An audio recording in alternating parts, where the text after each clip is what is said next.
আসসালামু আলাইকুম। TM অ্যাগ্রন fisheries থেকে আমি মোহাম্মদ সাকিবুল হাসান আপনাদের জানাই আন্তরিক শুভেচ্ছা অভিনন্দন। আজকে আমরা এসেছি একটি ছাগলের খামারে, যেখানে আমাদের খামারি মিক্সচার পুষ্টিভূষি ডেলিভারি হচ্ছে। তো নাটোরের আশেপাশে অর্থাৎ আমাদের এরিয়ার ভিতরে যে জায়গাগুলো থাকে, খামারগুলো আছে, সেখানে আমরা নিজস্ব পরিবহন দ্বারা আমাদের প্রোডাক্টগুলো ডেলিভারি করে থাকি। আপনারা দেখতে পারবেন ইতিমধ্যে আমরা একটি গাড়ি নিয়ে হাজির হয়েছি খামারি মিক্সচার পুষ্টিভূষির, যেটি আমরা এখন আনলোড করে দিচ্ছি একটি ছাগলের খামারে।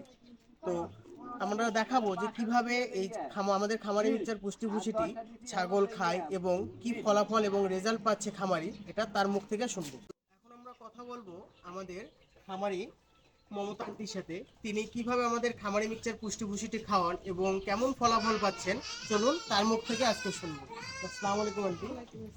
আজকে আপনার খামারে এসেছি আমরা। তো আমাদের খামারে মিক্সচার পুষ্টিভূষি খাওয়ানোর ফলে কেমন উপকার পাচ্ছেন একটু বলেন।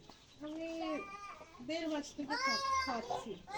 ভালো, আমার পাঠাগুলির গ্রোথ অনেক ভালো এসেছে।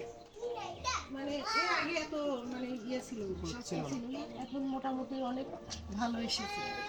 এবং কিভাবে খাওয়ান যার কারণে এত এইটা চাহিদা আমি অনুযায়ী খাই? শুধু দুপুরের দিকে খাওয়াই, লালি দেই, তার সাথে পানি মিক্স করে দেই। এদের দেখলেই তো বুঝতে পারতেছেন যারা কত মজা করে খাচ্ছে, খুব ভালো খায়।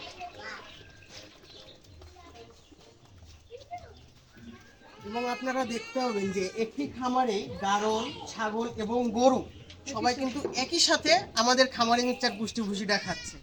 তো অনেকেই বলেন যে খাবে কি খাবে না, তাদের জন্য যে একই সাথে 3 প্রজাতি একই রকমভাবে চাহিদা অনুসারে আমাদের খামারে মিক্সচার পুষ্টিভূষিটি খাচ্ছে এবং খাওয়ানো কতটা উপকার তা আপনারা তার মুখ থেকে শুনলেন। এবং টিএম এগ্রো ফিশারিজ বাজারে নিয়ে এসেছে লাইসি স্টিম, যেটা গবাদি পশুর পানির যে ক্ষমতাটা অর্থাৎ যে ক্লান্তিটা হয় সেটা দূর করবে। এবং লিসি স্টিমের মধ্যে রয়েছে লাইসোজাইম, ক্যালসিয়াম, ম্যাগনেসিয়াম, সেলুনিয়াম এবং ভিটামিন ই ও ভিটামিন সি। তো আজকে আমি তাকে এই ওষুধটি দিব এবং এটি খাওয়ানোর পর কেমন প্রতিক্রিয়া পাই এটি আমরা রিভিউ পরবর্তী একটি ভিডিওতে এসে নিব। তো আজকে এই পর্যন্তই। আগামী ভিডিওতে আপনাদের সাথে আবার দেখা হবে কোনো একটি খামারে। ধন্যবাদ। আসসালামু আলাইকুম।